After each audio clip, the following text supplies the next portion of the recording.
అందరికీ నమస్కారం. ఈరోజు మనం మన ఆదికవి నన్నయ రాసిన మహాభారతంలోకి వెళ్దాం.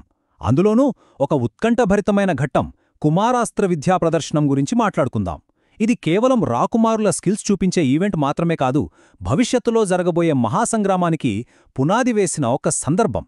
సో ఇంక ఏమాత్రం ఆలస్యం చేయకుండా కథలోకి వెళ్ళిపోదాం రండి. అబ్బా, ఒక్క లైన్ చాలండి అక్కడి సిచ్యువేషన్ అర్థం చేసుకోవడానికి. నన్నయ్య గారు ఎంత అద్భుతంగా వర్ణించారంటే, ఆ ప్రదర్శన చూడ్డానికి వచ్చిన జనం చేసిన శబ్దం అచ్చం ప్రళయకాలంలో సముద్రం ఎలాగైతే ఘోషిస్తుందో అలా ఉందట. ఒక్కసారి ఊహించుకోండి ఆ సీన్ ఎలా ఉంటుందో, ఎందుకంటే మనమిప్పుడు అక్కడికే వెళ్తున్నాం. ఇంత గొప్ప ఘట్టాన్ని మన కళ్లకు కట్టినట్టు చూపించిన ఆ మహానుభావుడు నన్నయ భట్టారకుడు. 11వ శతాబ్దంలో రాజరాజ నరేంద్రుడి ఆస్థాన కవి. తెలుగు భాషకు ఒక రూపాన్ని, ఒక వ్యాకరణాన్ని ఇచ్చి వాగనుశాసనుడు అయ్యారు. సంస్కృతంలో ఉన్న మహాభారతాన్ని మనందరికీ, అంటే తెలుగువాళ్లకి అందించాలనే ఒక గొప్ప సంకల్పంతో ఈ రచన మొదలుపెట్టారు. అందుకే కదా ఆయన్ని మనం ఆదికవి అని పిలుచుకుంటాం. అసలు ఈ ప్రదర్శన పెట్టాలన్న ఆలోచన ఎందుకొచ్చింది? ద్రోణాచార్యుడు అంటే కౌరవ పాండవుల గురువు తన స్టూడెంట్స్ అస్త్రశస్త్ర విద్యల్లో పర్ఫెక్ట్ అయిపోయారని అనుకున్నాడు. వెంటనే ధృతరాష్ట్రుడి దగ్గరికి వెళ్ళి చెప్పాడు, రాజా, మన కుమారులు చాలా భయంకరమైన అస్త్రశస్త్ర విద్యల్లో మాస్టర్స్ అయ్యారు.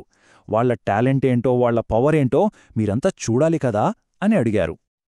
ద్రోణుడి మాట వినగానే ధృతరాష్ట్రుడు చాలా సంతోషించి వెంటనే విదురుణ్ణి పిలిచి ఒక గ్రాండ్ అరేనాని నిర్మించమని ఆర్డర్ వేశాడు. మరి ఆ ఏర్పాట్లు ఎంత గొప్పగా జరిగాయో ఇప్పుడు చూద్దాం. అదో మామూలు స్టేడియం కాదండి. నేల మొత్తం చదును చేసి ఒక్క రాయి రప్ప లేకుండా క్లియర్ చేశారు. రాజులు, రాణులు, రాయల్ ఫ్యామిలీస్ కూర్చోవడానికి ఏకంగా రత్నాలతో చేసిన గ్యాలరీలు కట్టించారు. ఎంట్రెన్స్లని జెండాలతో, మామిడి తోరణాలతో అలంకరించారు. అంతేనా, 4 దిక్కులా శాంతి పూజలు చేసి ఆ ప్లేస్ని పవిత్రం చేశారు. అన్నిటికన్నా ముఖ్యమైన విషయమేంటంటే, క్షత్రియులు, వైశ్యులు, శూద్రులు ఇలా సమాజంలో అందరూ కూర్చోవడానికి సపరేట్గా సీటింగ్ అరేంజ్ చేశారు. అంటే ఇదొక ప్రదర్శన కాదు, ఒక పెద్ద పండగలా జరిగింది. ఇక చీఫ్ గెస్ట్లు రావడం మొదలైంది. ధృతరాష్ట్రుడు, గాంధారి వాళ్ల 100 మంది రాణులతో కలిసి వచ్చారు. వాళ్ల పక్కనే తన కొడుకుల పరాక్రమం ఎప్పుడు చూస్తానా అని ఎంతో ఆతృతతో కుంతీదేవి కూర్చుంది. వ్యాసుడు, కృపాచార్యుడు, శల్యుడు, శకుని, భీష్ముడు, విదురుడు ఇలా కురువంశ పెద్దలంతా వచ్చి వాళ్ల సీట్లలో కూర్చున్నారు. అప్పటికే లక్షలాది జనం అరుపులతో, కేకలతో ఆ ఏరియా మొత్తం దద్దరిల్లిపోతోంది.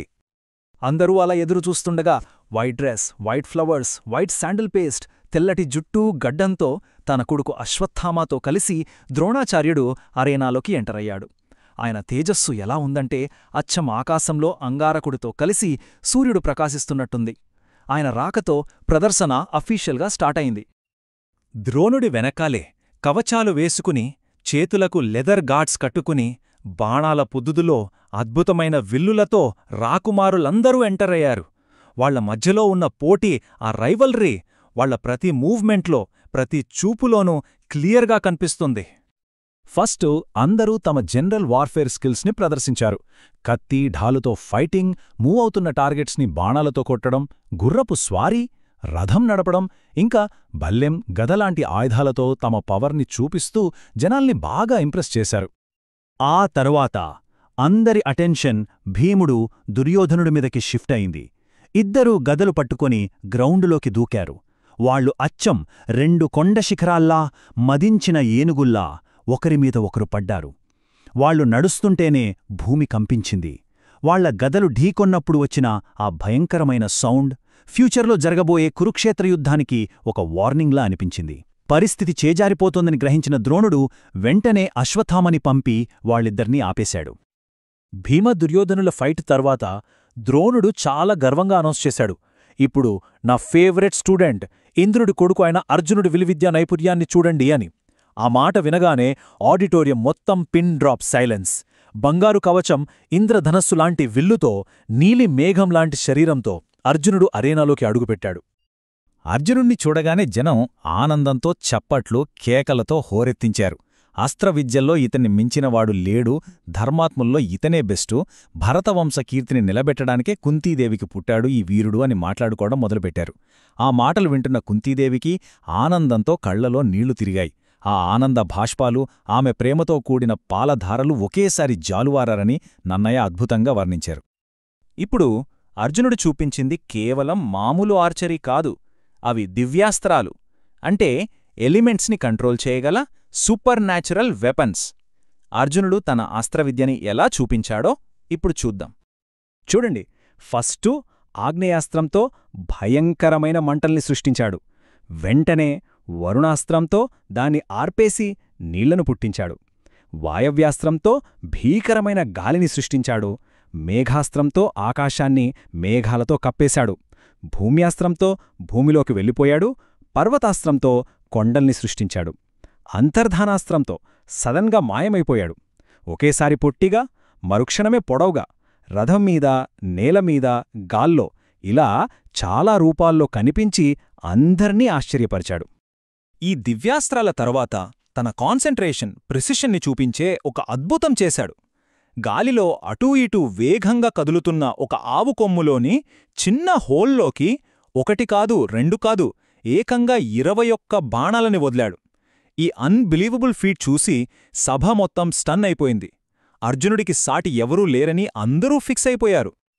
అర్జునుడి ప్రదర్శనతో అందరూ చప్పట్లు కొడుతూ ఉండగా సడన్గా అరేనా ఎంట్రన్స్ దగ్గర పిడుగు పడినంత పెద్ద శబ్దం వినిపించింది.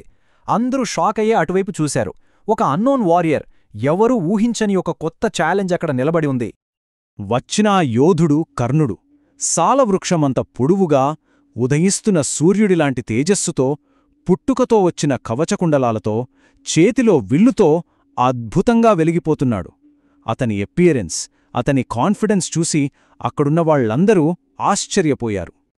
కర్ణుడు నేరుగా స్టేజ్ మీదకొచ్చి ద్రోణుడికి, కృపుడికి నమస్కరించి అర్జునుడి వైపు తిరిగి చాలా గంభీరంగా ఇలా అన్నాడు: అర్జునా, నువ్వు చేసినవన్నీ నేను కూడా చేయగలను. నేనే గొప్ప అని గర్వపడకు. ఈ అరేనా స్కిల్లున్న అందరిది, నీ ఒక్కడిది కాదు అని ఛాలెంజ్ విసిరాడు.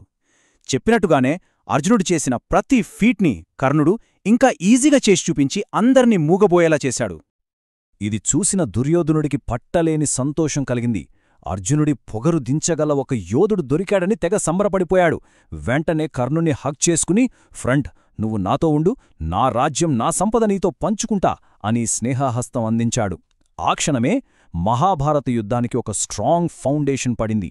కర్ణుడు దుర్యోధనుడి ఫ్రెండ్షిప్ని యాక్సెప్ట్ చేశాడు. ఓకే, ఇప్పటిదాకా కథ చూశాం. కానీ 1000 ఏళ్ల క్రితం జరిగిన ఈ కథ నుండి 2025లో ఉన్న మనం, ముఖ్యంగా స్టూడెంట్స్, ఏం నేర్చుకోవచ్చు? ఈ కథకి ఇప్పటి మన లైఫ్కి ఏంటి సంబంధం? ఒక్కసారి ఆలోచిద్దాం. ఈ స్టోరీలో మనకు చాలా లెసన్స్ కనిపిస్తాయి. First, competition and rivalry. అర్జునుడు, కర్ణుడు ఇద్దరూ తమ ఫీల్డ్లో బెస్ట్ అవ్వాలని అనుకున్నారు. ఈ హెల్దీ కాంపిటీషన్ మనల్ని మనం ఇంప్రూవ్ చేసుకోవడానికి ఎప్పుడూ హెల్ప్ చేస్తుంది. Second, opportunity versus obstacle. కర్ణుడి రూపంలో కొత్త టాలెంట్ వచ్చినప్పుడు పాండవులకు అది అడ్డంకిగా, దుర్యోధనుడికి అవకాశంగా కనిపించింది. మన లైఫ్లో కూడా కొత్త ఛాలెంజెస్ని మనం ఎలా చూస్తామన్న దానిపైనే మన సక్సెస్ డిపెండ్ అవుతుంది. Third, jealousy and alliance. దుర్యోధనుడు కేవలం జెలసీతో కర్ణుడితో ఫ్రెండ్షిప్ చేశాడు. అది పవర్ఫుల్ బాండ్ అయినా చివరికి డిస్ట్రక్షన్కే దారితీసింది. ఫైనల్గా, తమను తాము ప్రూవ్ చేసుకోవాలన్న కోరిక. అర్జునుడికి ఒక ప్లాట్ఫామ్ దొరికింది, కానీ కర్ణుడు తనకు తానే ఒక ప్లాట్ఫామ్ని క్రియేట్ చేసుకున్నాడు. సో, ఈ కథ ఇప్పటి యూత్కి ఇచ్చే మెసేజ్ ఒక్కటే: మనలో టాలెంట్ ఉంటే సరిపోదు, దాన్ని ప్రపంచానికి చూపించడానికి ఒక అవకాశం కావాలి.